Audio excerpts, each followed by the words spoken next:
Jean-Louis Jaouen, je suis arbitre à la Fédération française de voile. Cette course ici, on contrôle donc tout le matériel de sécurité qui est à bord.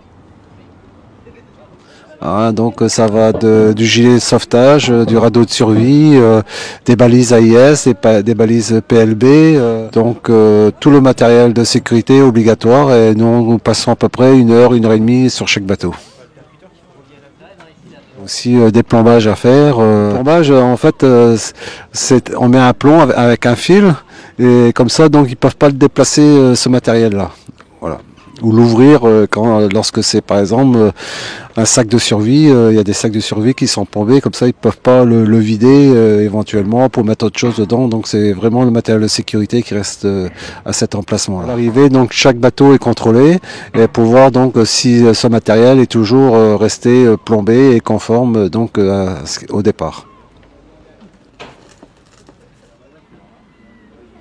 Donc je m'appelle Valérie, je suis bénévole sur la Solo Guicoten et j'aide en fait les contrôleurs afin de vérifier tous les bateaux. Tout est contrôlé, on contrôle le radeau, on contrôle la combinaison de survie, l'eau potable, les extincteurs, etc. Après le contrôleur lui va vraiment au plus profond de toute la sécu en fait qui concerne le bateau.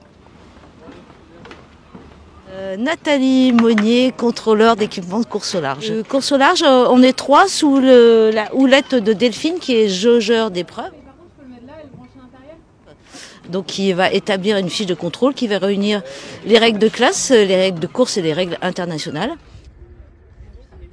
Et donc elle établit un document et nous on prend ce document, on monte sur les bateaux. Pour vérifier si tout est en ordre au niveau sécurité et équité entre les bateaux. Notamment le radeau de survie qui est un élément majeur de sécurité et toutes les balises de positionnement, qu'elles soient individuelles, donc propres au skipper ou au co-skipper, et les balises qui sont la carte d'identité du bateau. Après, au moment du départ et aux arrivées d'ailleurs, on va contrôler s'il y a encore le matériel exigé sur les bateaux. Et ils ont un certain poids, par exemple, à ne pas dépasser ou un certain nombre de contenants à ne pas dépasser. On est 3 contrôleurs d'équipement, plus Delphine qui est notre chef, qui est jaugeur d'épreuve sur cette course.